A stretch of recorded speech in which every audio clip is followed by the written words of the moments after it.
Hey guys, and welcome to today's recipe.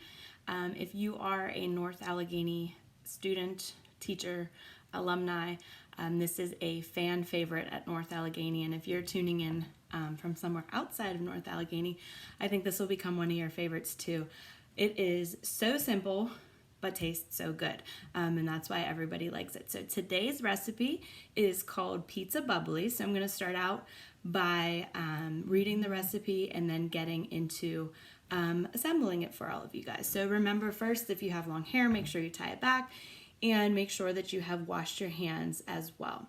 So your recipe is a tablespoon of cornmeal, 1 package refrigerated biscuits, 2/3 of cup pizza sauce, and then 1 cup of mozzarella cheese, or you can use a pizza blend, whatever cheese you would like.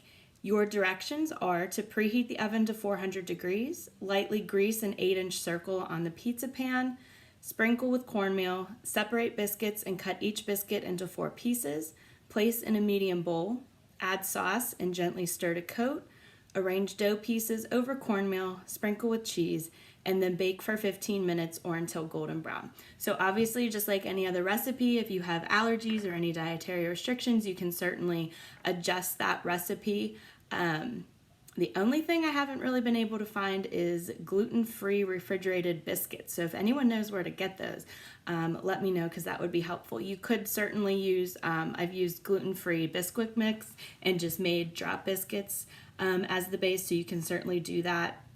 And make any adjustments that you need to. You also can add toppings. We never do in school, we just use cheese, but you can add pepperoni, sausage, mushrooms, veggies, whatever you think you might want to have on there.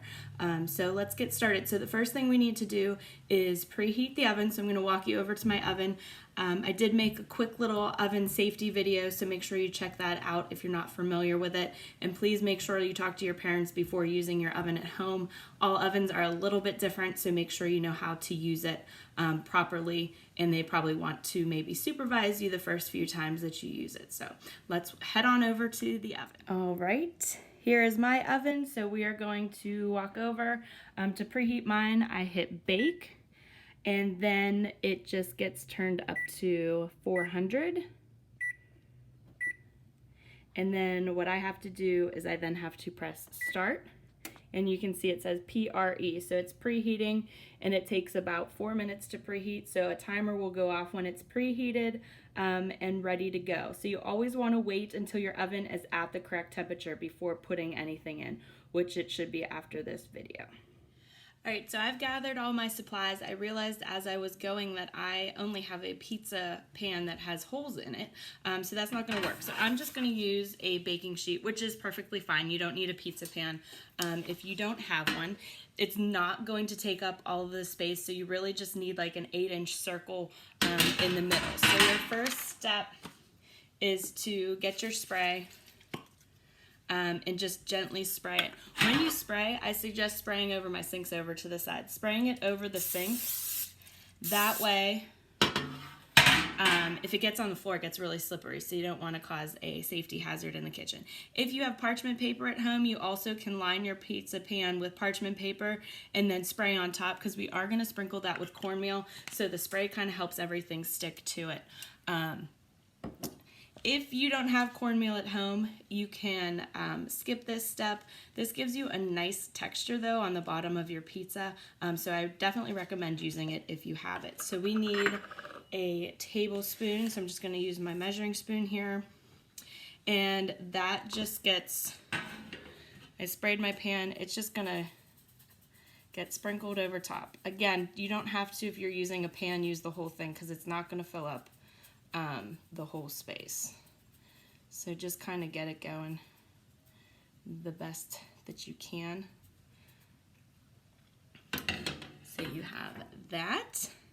And then once you have that sprinkled, it doesn't have to be perfect, you're just going to set this aside because you don't need it at the moment. And I'm going to get a bowl. And our next step is to take our package of refrigerated biscuits, which are hard to find at the store right now. So if you go out to make this, just be wary that it might be a little hard to find biscuits. So if you've never opened this before, you take off that outer layer, then there's a seam in the middle. It says use a spoon, but you can usually just press in. Watch out for an explosion. Press in and get that. And then all you're going to do is you have each biscuit, and you're just going to take kitchen shears and cut each piece into 4. So I'm going to go grab my kitchen shears. I'm going to wash them just to be safe before I start doing this. So I have my kitchen shears, and very carefully I'm just going to cut each piece into 4 smaller pieces. Be careful when you're using scissors, obviously. You don't want to cut yourself. And if you're making this at home, make sure you take turns with your brother and sister, because everyone always seems to find this very satisfying, cutting these pieces up. So make sure as you're doing this that you get all of the biscuits out of your container. So open it up, because you always have them hiding in the corners. There's my oven telling me it's preheated.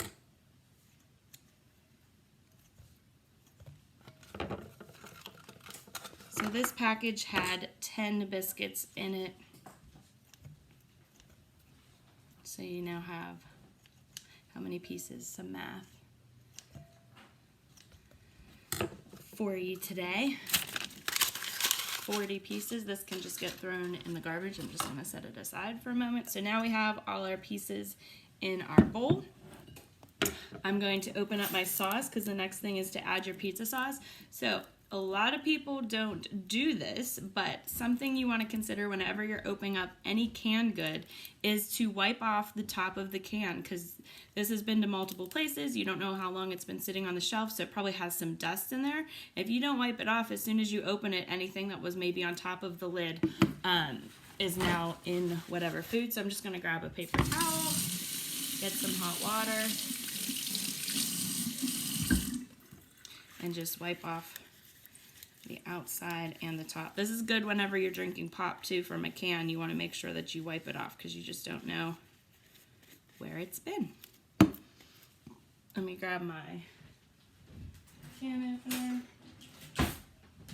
So I have a can opener. Some of you may have an electric can opener.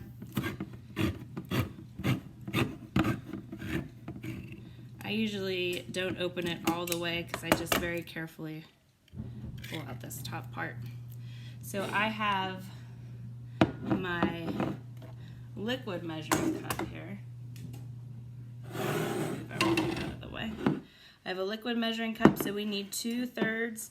So just like we did when we were measuring for the pancakes yesterday, I'm going to get down at eye level and just put in 2/3, shake it a little bit, and then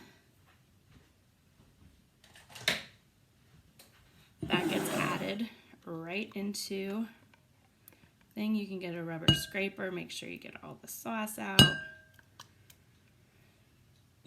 And then this just gets mixed up real quick.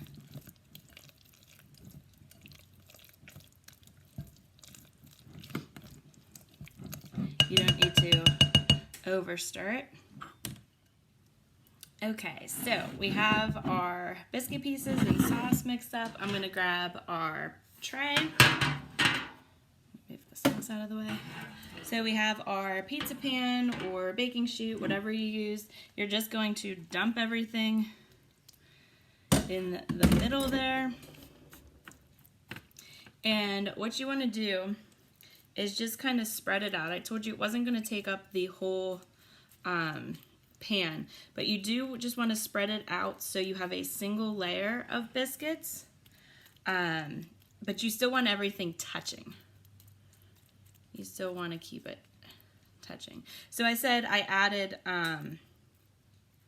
another jar of biscuits and sauce on there for my husband and I. They were smaller biscuits than we typically use at school. So if you have a bigger container, that should be plenty for you.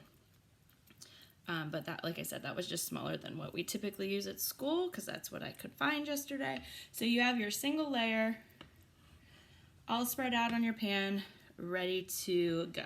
So our next step, let me see if I can move that so you guys can see it better. Our next step is the cheese. So I bought a blend, a pizza blend. I'm gonna start with a cup. Nice thing is you can add more or less, whatever your family decides, and it goes all over. You don't need to have a crust like you would on a normal pizza, so you just want to sprinkle everything around on your pizza. You can just grab a handful at a time. I have literally seen kids pick out like 2 things of cheese and sprinkle it on. That's gonna take you all day. So grab a nice big handful and just sprinkle it on. So I have a cup here. I like it a little cheesier, so I'm gonna add a little bit more here. Again, you can do whatever your family prefers. If you like it cheesier, you could do one side with more cheese, one with less. Again, this would be the time to add toppings. So if you had pepperoni or something, or veggies that you wanted to add on there, this would be the time. So you'd put the cheese on it, and then you could add whatever toppings you want. So I have mine ready to go. So this is going to go into the oven. Remember, we have it set at 400 degrees. It cooks for 15 minutes in the oven. So a couple of things, because I am only one person here videotaping. When you go to open your oven, it now is preheated to 400 degrees. So when you open that oven, it is going to be hot. And I talked about this very briefly in the oven safety video that I posted, but you want to make sure that when you open the oven, so if the oven was here, you want to stand to the side while you're opening it. That way the hot air doesn't come up into your face and you get hit with all that steam. The other thing that is so important are oven mitts, okay? We're using the oven. It's going to be hot. So you're going to use an oven mitt. You're going to pull out the top rack in your oven or the bottom, however they're positioned, and carefully set this inside. So you always want to have your pot holder. So I am going to go do this. I'm going to then set the timer for 15 minutes, and then I'll come back to you once it comes out so you can see what it looks like when it's done. All right, so I got my pizza in the oven and I set the timer for 15 minutes. So you now have 15 minutes. So what you should be doing during these 15 minutes is cleaning up all of the tools and utensils that you used since you have time. So please make sure you're cleaning up as you go. Again, don't leave it for mom and dad to clean up. It is your responsibility, or any adult that's in the house. Part of cooking is the process, which includes cleaning up, which isn't always fun. And it's not my favorite thing to do, but it's part of the process, so something that you should start doing now. So make sure you get cleaned up, and by the time you're done cleaning up, the pizza should be about ready to go. All right, here is pizza bubbly once it is cooked and ready to go. So my timer went off after 15 minutes. Remember to stand to the side of your oven when you're opening it, and use pot holders to very carefully take your pizza pan out of the oven, and then you can transfer it to a cooling rack or a hot pad and go ahead and serve. I'd let it cool off just a couple minutes because it is really hot as soon as it comes out of the oven, but it's really nice because it just very easily pulls apart. So a fork's really all you need, and it's a great snack. It's great for lunch, dinner, whenever, but I hope you enjoy it. And make sure that you turn off your ovens also whenever you're done. You don't want to leave those on. So enjoy.